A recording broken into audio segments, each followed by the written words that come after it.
all Spitfire wing types.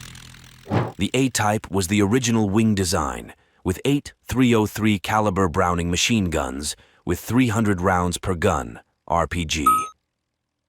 The A-type wing was only compatible with the 8x303 Browning machine gun armament suite. The B-type wing was structurally an A-type modified to carry one 20mm Hispano cannon per wing, which replaced the 2 inner .303 machine guns. The upper and lower wing skins now incorporated blisters to clear the large ammunition drum. Only one armament suite could be fitted to a Spitfire with the B-type wing. 2 20mm Hispano Mk2 cannon, each with a 60-round drum, and 4 .303 caliber Browning machine guns in the outer positions with 350 RPG. The basic structure of the wing was unchanged until the C-type in 1942. The C-type wing, or universal wing, was a more heavily modified wing. Universal wing structure, which could accommodate several different armament layouts without serious structural modification or alteration. A similar kind of wing was developed for the Hawker Hurricane, allowing anything from 8 to 10 .303 Browning to 4 20mm Hispanos to twin anti-tank 40mm Vickers S guns and a pair of 303s to be fitted into the same wing.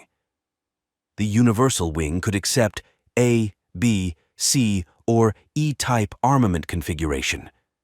The B-type 2-cannon, 4 Browning layout was by far the most commonly seen on C-wing Spitfires until the Mk9 and the E-wing.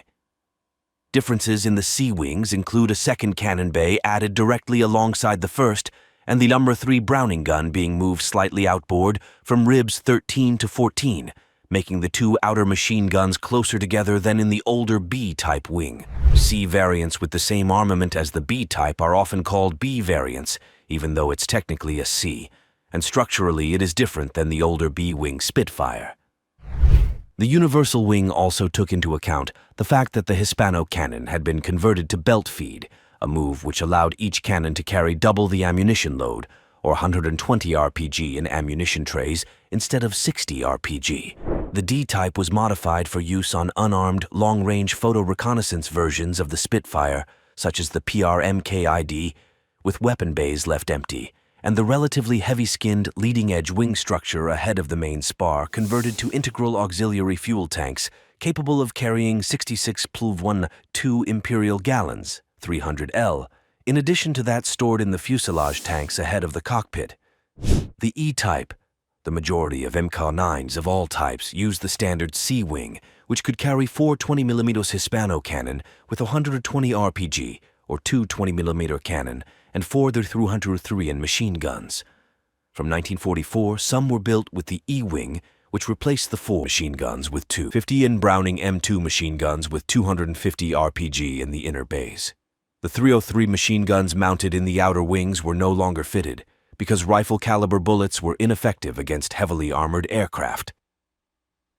Some mid and most late-production Spitfire Mk9s and all Mk15 were fitted with the Type E wing. The new wing allowed for a 4-cannon armament, and the inner bays could carry heavy machine guns.